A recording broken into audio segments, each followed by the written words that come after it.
জুমাতুল বিদা আমাদের সাথে যোগ দিয়েছেন। জুমা, এখনো ভোরের আলো ফোটেনি এবং আজকে আপনাকে দেখে আমার সেই রাতটার কথা মনে পড়ছে যেই রাতের আগের বিকেলে আপনার দিকে ছুটে আসা বুলেটের খোসা আপনি তুলে ধরেছিলেন এবং তখন আমার মনে আছে যে প্রায় আধা ঘন্টার জন্য আমাদের চ্যানেলের সম্প্রচার বন্ধ করে দিয়েছিল সেই সময় শেখ হাসিনার সরকার, এবং সেখান থেকে গিয়ে আপনি লুকিয়ে থাকলেন একটি হাসপাতালে। আন্দোলনকারীরা আপনার যে ভেস্ট যেখানে প্রেস লেখা থাকে সেগুলো লুকিয়ে ফেললেন।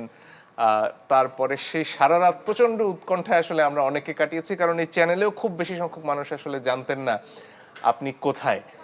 আজকে দাঁড়িয়ে যেমন সেই ঘটনাগুলো স্মরণ করছি, একই সাথে আবু সাইদের কথা মনে পড়ছে, একই সাথে মনে পড়ছে ফারহান ফায়েজের কথা, মুগ্ধর কথা, রিয়া গোপের কথা। আজকের এই দিনটির জন্য তো তারা জীবন দিয়েছেন এবং নতুন একটা বাংলাদেশের স্বপ্ন দেখেছিলেন বলেই তো তারা ওইভাবে রাস্তায় বেরিয়ে এসেছিলেন। আনাস সেই চিঠিটি লিখে গিয়েছিলেন। আপনার কোন কথাগুলো মনে পড়ছে এই 24-এর আন্দোলন? এত কাছ থেকে আপনি দেখেছেন, মাঠে থেকেছেন প্রতিটি দিন। আজকে এত আশঙ্কা, এতবার শোনায় প্রশ্ন যে নির্বাচন কি আদৌ হবে কিনা, সেই নির্বাচনের দিন সকালে দাঁড়িয়ে আপনার কোন কথাগুলো মনে পড়ছে?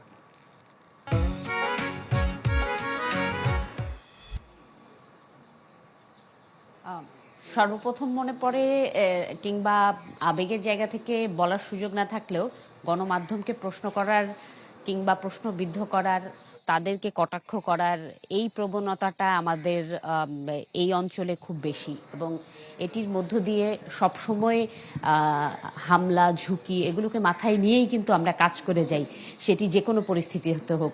24-এর যে গণ অভ্যুত্থানের কথা বলছিলেন, সেই মুহূর্ত থেকে আজকের এই দিন, এই ভোর, প্রত্যাশা ছিল যে বাংলাদেশকে নতুনভাবে বিনির্মাণে তারুণ্যের সাথে প্রজন্মের কণ্ঠস্বর মিলিত হবে একই জায়গায়, এবং একই পতাকা তলে আসলে সবাই একত্রিত হয়ে গণতন্ত্র প্রতিষ্ঠা করে সামনে এগিয়ে যাবে।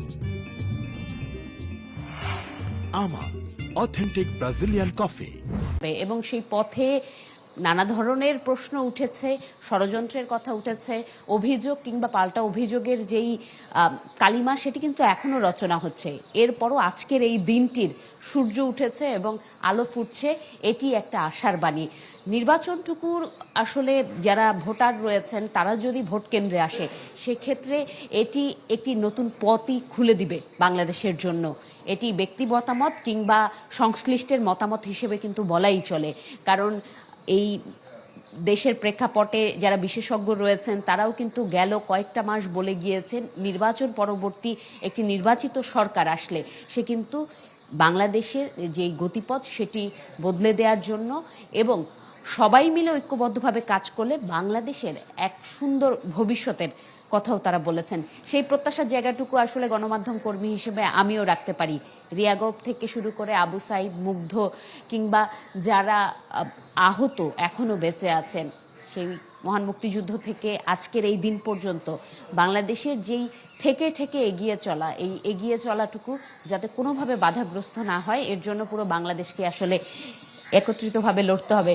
এই সময়ে গণমাধ্যম কর্মী হিসেবে আমাদেরকেই ঝুঁকির মুখে পড়তে হবে, এটাকে আমরা আসলে স্বাভাবিক ধরেই এগিয়ে যাচ্ছি। হয়তো আজকের দিনটিও একেবারেই ভিন্ন নয়।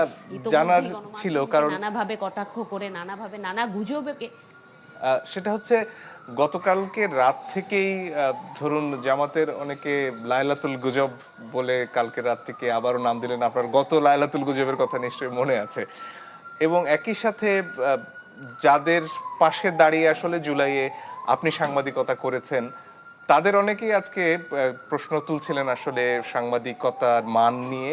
মিডিয়া কু হয়ে গেছে। এনসিপির বেশ কয়েকজন নেতা সামাজিক যোগাযোগ মাধ্যমে এবং টক শোতে এসেও এই ধরনের কথা বলছেন। তাদের আসলে এই বক্তব্যগুলোর কারণটা কি, কি থেকে তারা বা কোন যুক্তিতে মিডিয়া কুর কথা বলছেন?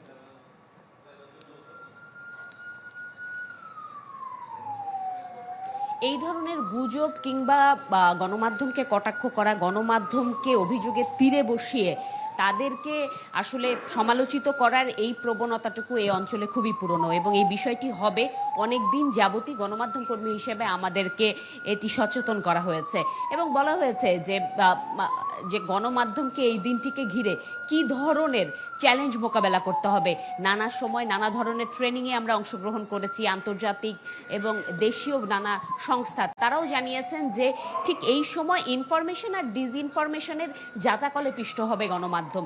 সেই মুহূর্তেই আমরা রয়েছি। গতকাল আমরা দেখেছি যে যেই ভিডিওগুলো ভাইরাল হবে, হুট করে হোক, পুরনো হোক, নতুন হোক, আমরা আসলে সেটি ভেরিফাই না করেই ব্যক্তি পর্যায়ে আমরা সেটিকে শেয়ার করে দিচ্ছি এবং তথ্যগত যেই ডিসইনফরমেশন ইনফরমেশনের যেই পার্থক্যটুকু এগুলো বুঝতে না পারার কারণে যেটি হয়েছে যে সাধারণ মানুষের কাছে দোরগোড়ায় যেহেতু সামাজিক যোগাযোগ মাধ্যম খুবই সহজ, মানুষ আসলে সেই তথ্যগুলোকে সঠিক বস্তুনিষ্ঠ ধরেই তারা সেটি প্রচার করেছেন কিংবা প্রচার করে যাচ্ছেন এবং যারা দায়িত্বপ্রাপ্ত রয়েছেন আগামী দিনে বলছেন যে দেশের পরিচালনার জন্য গুরুত্বপূর্ণ দায়িত্ব পালন করবেন, তারাও আসলে এই জায়গাটুকু, ওই যে আপনি বলছিলেন খুবই কাছ থেকে দেখা সেই ফাইটারদেরকেও আমরা দেখেছি যে গণমাধ্যম নিয়ে কিংবা ইনফরমেশন নিয়ে তারা হচ্ছে বলা চলে যে খুব জ্ঞানের চর্চা না করেই কিংবা জিনিসটি পুরোভাবে না জেনেই তারাও এটি সামাজিক যোগাযোগ মাধ্যমে ছড়িয়ে দিচ্ছেন এবং নানাভাবে এমন পোস্ট দিয়েছেন যার কারণে সাধারণ মানুষ কিংবা যারা খুব উৎসুক হয়ে থাকেন, গ্যাঞ্জাম, সহজ কথা গ্যাঞ্জাম করতে যাদের ভালো লাগে তারা উৎসুক হয়ে থাকবেন এবং আরও বেশি এটা কি বলবো যে খুব উদ্বুদ্ধ হয়ে থাকবেন যে কিভাবে এই আজকের দিনে গণমাধ্যমকে আক্রোশের মুখে ফেলা যায়, কিভাবে গণমাধ্যমের উপরে হামলা করা যায়। এই যে গণমাধ্যম নিয়ে আসলে এই আলোচনা সমালোচনা এই চ্যালেঞ্জগুলো গণমাধ্যম কর্মীদের সামনে সবসময়ই থাকবে, আর বিশেষ করে এই সামাজিক যোগাযোগ মাধ্যমের এই সময়ে যখন আসলে তথ্য মানুষের হাতের নাগালে খুব সহজে পৌঁছে যাচ্ছে, তখন আমাদের সামনে চ্যালেঞ্জ আরও অনেক বেশি। সেই চ্যালেঞ্জ নিয়ে আসলে খুব বেশি আজ কথা বলতে চাই না। আর 1 ঘন্টা আছে ভোটের। এখন শেষ মুহূর্তের প্রস্তুতি কি দেখতে পাচ্ছেন? কেন্দ্রগুলোতে কিভাবে তারা প্রস্তুতি নিচ্ছেন? আপনার পেছনে আইন শৃঙ্খলা রক্ষাকারী বাহিনী, সেনাবাহিনীর সদস্যদের দেখতে পাচ্ছি।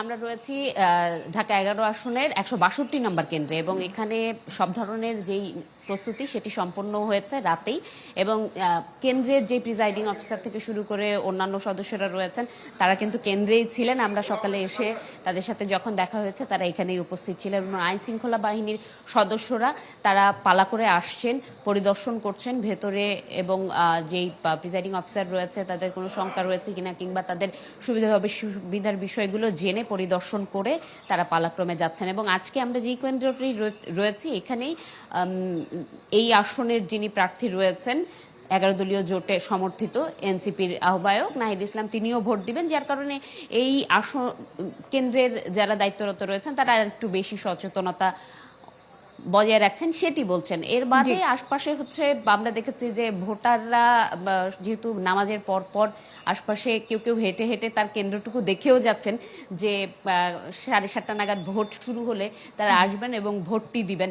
এবং অনেকের মাঝে দেখলাম কথা বলতে যে তারা গণভোটটি এবং সাধারণ যেই ভোটটি রয়েছেন নিজের জনপ্রতিনিধি নির্বাচনে সেটি নিয়ে আসলে আলোচনা করছিলেন যে এটা দেখতে কেমন হবে ব্যালটটা, ওই ব্যালটটা কেমন হবে, কিংবা হচ্ছে তাদের ভোটার যে নাম্বারটি সেই নাম্বারটি নিয়ে আমরা আলোচনা করতে দেখছি যে মুঠোফোনে কি করে ফিরতি মেসেজে 105-এ ডায়াল করে তারা তাদের ভোটার নাম্বারটা জানতে পারবে, সেগুলো তাদেরকে আলোচনা করতে শুনছিলাম। জি, এই বিষয়টিও আসলে খুব গুরুত্বপূর্ণ বিদা। যেমন আমার এলাকায় আমার বাসায়ও কিন্তু এবার ভোটের স্লিপ আমরা ওইভাবে পাইনি, আমাদেরকে কেউ এসে দিয়ে যায়নি, যেটা আমরা অন্যান্যবার দেখি যে তারা এসে ভোটের স্লিপ দিয়ে যান। তো গতকাল রাতে আমি যখন নির্বাচন কমিশনের যে অ্যাপটির কথা মঞ্জুর আপনি বলছিলেন, এটি আসলে চমৎকার একটি অ্যাপ এবং সেখানে আমি দেখতে পাচ্ছিলাম যে আমার এনআইডি নাম্বার এবং আমার জন্ম তারিখ যখন দিয়ে দিলাম তারপরেই কিন্তু সরাসরি ভোটের স্লিপ এবং আমার কোথায় ভোট কেন্দ্র সেগুলো সব ডিটেলসে চলে আসলো, যেটি হয়তো অনেকের জন্য যারা বিশেষ করে ফোন ব্যবহার করেন, যারা তরুণ ভোটার এখন তারা তো অনেক বেশি ফোনের উপর নির্ভরশীল, তাদের জন্য অনেক সেখানে গুগল ম্যাপে গিয়ে আপনার কেন্দ্রটি কোথায় সেটার জন্য আপনি যে পথ নির্দেশ সেটাও সেখানে পেতে, যেমন বিদা বলছিলেন যে তিনি ঢাকা 11 আসনে আছেন এখন এবং আমি দেখছিলাম এই অ্যাপ থেকেই যে ঢাকা 11 আসনে 4,34,000 ভোটার আছেন, ঠিক তো বিদা? এর মধ্যে পুরুষ ভোটার 2,19,000 এবং নারী ভোটার 2,14,000, এছাড়া টোটাল সেন্টার কতগুলো আছে সেটাও দেখা যাচ্ছে, 162টি সেন্টার আছে এবং সেখানে ধানের শীষের MA কায়ুম প্রার্থী হিসেবে আছেন। এছাড়া যেটি বলছিলেন যে শাপলাকুলি প্রতীক নিয়ে মোহাম্মদ নাহিদ ইসলাম এনসিপির আহ্বায়ক তিনি লড়ছেন। এই জিনিসগুলো যে দেখা যাচ্ছে এবং যেটি মানজুর কিছুক্ষণ আগেই বলছিলেন, দর্শক যারা আপনারা এইমাত্র টিভি সেটের সামনে এসেছেন তাদেরকেও জানিয়ে রাখতে চাই যে আপনারা যদি এই প্রার্থীর ডিটেইলসে যান তাহলে কিন্তু আপনারা দেখতে পাবেন যে তারা কি ধরনের হলফনামাগুলো হলফনামায় কি সেখানে দিয়েছেন। দেয়া আছে প্রত্যেকের, জি। এবং তাদের- আয়কর রিটার্নও সেখানে দেখা যাচ্ছে। ফলে এবং তাদের আপনাদের bio দেয়া আছে। আসলে মিলিয়ে দেখার সুযোগ রয়েছে যে তারা যে কথা বলছেন বা যে ধরনের খরচ করেছেন, কারণ প্রত্যেকটা নির্বাচনের তো একটা বৈধ খরচের সীমা আছে, সেই অনুযায়ী আসলে তাদের যে ব্যক্তিগত সম্পদ বিবরণী সেটা মিলছে কিনা। এবং এই যে হলফনামা দেয়া না দেয়া সেটা নিয়ে কিন্তু সেই 2008-9 নির্বাচনের আগে ভোটার তালিকা, ছবিসহ ভোটার তালিকা, এই ব্যাপারগুলো কিন্তু তখন সামনে এসেছে। এর আগে কিন্তু হলফনামা দেওয়ারও প্রয়োজন ছিল না। উচ্চ আদালতের একটি রায়ের পর থেকে এই 8-এর নির্বাচনে সর্বপ্রথম এই হলফনামা সহ বিষয়টি সামনে আসে, যাতে একজন ভোটার জানতে পারেন যে তিনি কাকে ভোট দিচ্ছেন।